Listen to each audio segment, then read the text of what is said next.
Good morning, everybody. I hope everybody's doing okay. It has been a crazy pre-post apocalyptic COVID-19 week, let me tell you.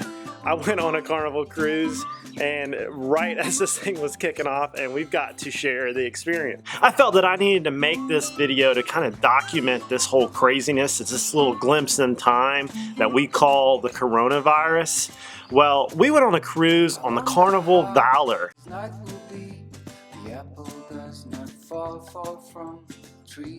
About a week and a half ago, so yes, I'm really post my 14 days. Coming out of it clean as a whistle, that's what I'm talking about. So we made it here and we got to fill out a coronavirus statement sheet with a pen everybody's using.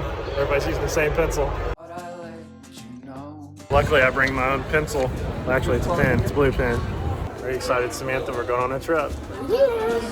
Vacation, out in the sun. Right in the middle of the coronavirus scare, so we're gonna see how many people are actually gonna be on the cruise. Make for a good video. It's gonna be a good video. It's gonna be an adventure. Don't get us quarantined, Samantha. Already filled out the paperwork and everybody's using the same pencil. I thought that was a little odd. We went on the Carnival Valor for 4 days to Mexico and back. We went out of New Orleans and it was a normal day at the port. Literally nobody was freaking out.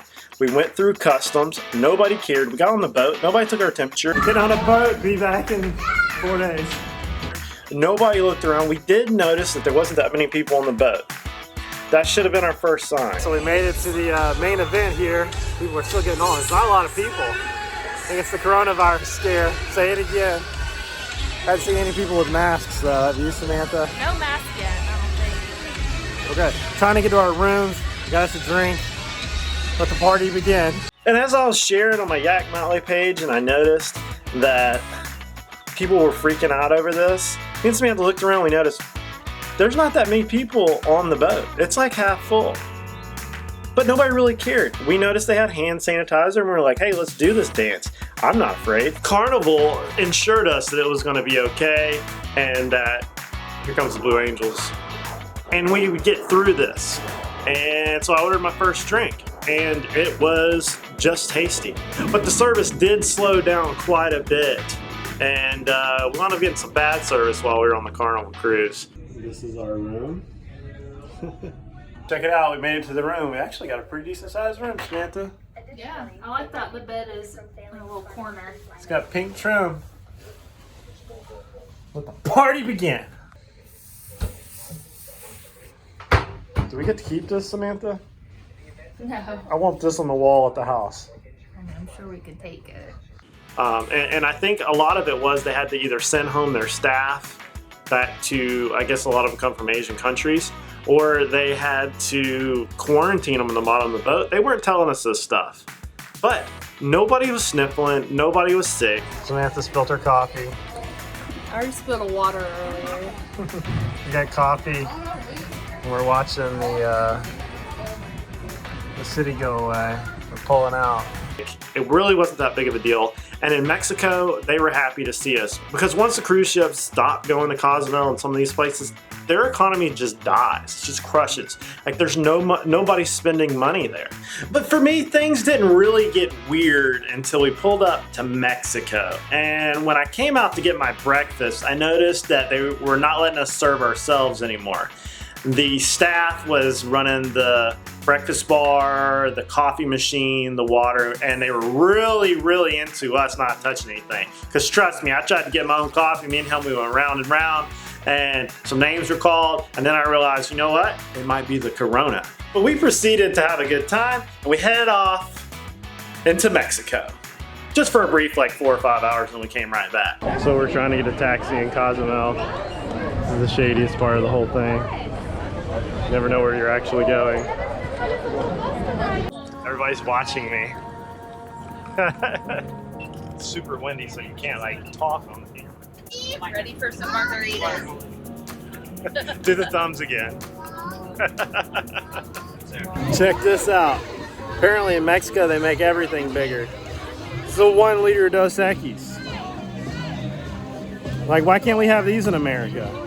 This is serious.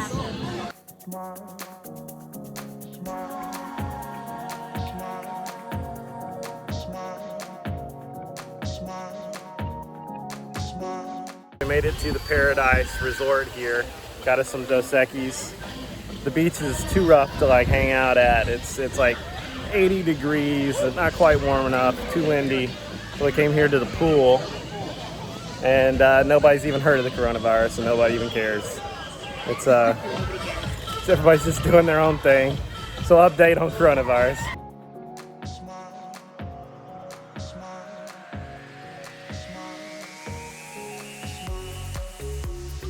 So the water is usually really pretty here, but as you can see, it's a lot of wind. It's like muddy in the water a lot. Not as rocky here as it is in some parts of Cozumel, but not a lot of people in the water.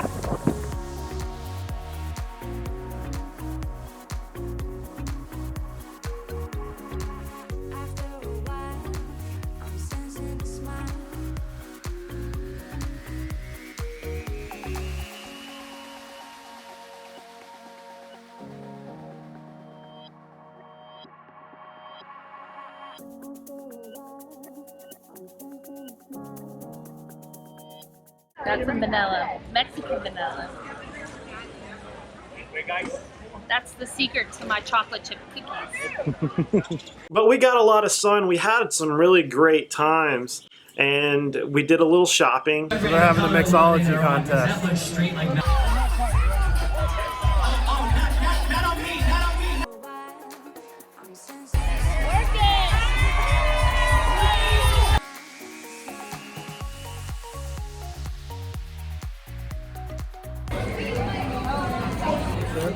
Is everybody asleep? Hosting this event and having guys cheat.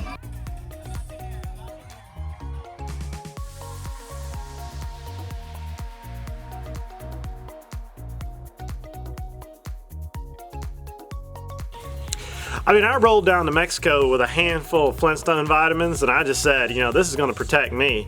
And I guess it did, because some Flintstone vitamins are strong. All y'all know, when we were little, we had those Flintstone vitamins, and it made us the men we are today, and women. Men and women we are today, Flintstone ready. Or it could be the amount of shots that the Army gave me, and nothing wants to mess with me. My immunity's like crazy, a stomach like a goat. But when we came back, we noticed that, well, we made it through another trip, coronavirus and all. It really wasn't that bad. There should have been maybe some screening come through customs, but customs could care less about the coronavirus. They didn't even ask us about it. They asked us about jewelry, money, the usuals, you know, the whole drug stuff that they do when you come through.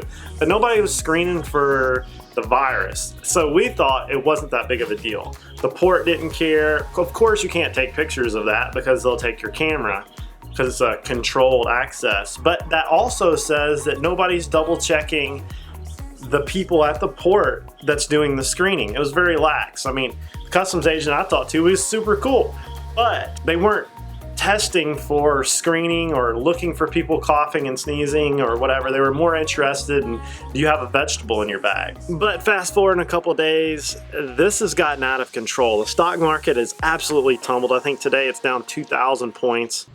And I'm gonna say, I am not downplaying this or trying to be inconsiderate or anything that makes me sound like this is a joke, like the coronavirus being a joke. If anybody's been affected or will be affected, please don't take this the wrong way. I'm just trying to put my thoughts out there on how, at this moment, I think the virus is a little overplayed to have caused billions of dollars worth of damage and bankrupt people.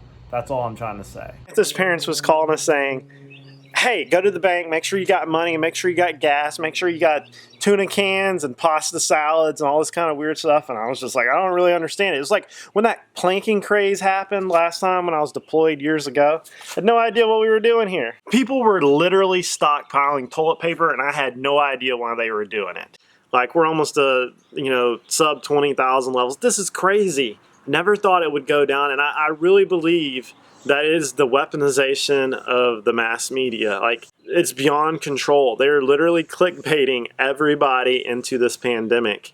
The numbers, like, if you compare and contrast them to like the flu or any other disease we already know about, it's not even like on the same page. It's not even the same like ratios of people actually dying. Like, where are all these deaths. And for us to crash our economy over something like this is just mind-blowing. And I think if you actually said, hey, media, you are no longer allowed to make ad revenue, like advertisement revenue, that's how the media gets paid. If you say there's no longer ad revenue to be made over pandemics or catastrophes, you wouldn't see this anymore. Like right now, YouTube will not let me probably monetize this video for talking about coronavirus. But at the same time, the media can do that exact same thing and make money off of us clicking on these articles about coronavirus. So it just keeps getting bigger and bigger and bigger, and then people see it and panic, and the market panics. People stop moving, gas stops getting burned, and then the whole house of cards just comes down. I just hope everybody kind of looks at this as like what it is, and wash your hands and practice good hygiene and quit stealing toilet paper. Like, we can get through this, everybody. So I just wanted to make this video to kind of document this point in time, because this is nuts. Like, I've never seen craziness on this scale, to the point where I can't even get a sewer installed on one of my renter houses because the doggone local government's wanting to shut down. I don't know. I'll see y'all tomorrow. I made a fishing video and it was fun, and I'm gonna post that one too because it's America and this is YouTube. And this one was about coronavirus. What have we come into? See you guys later.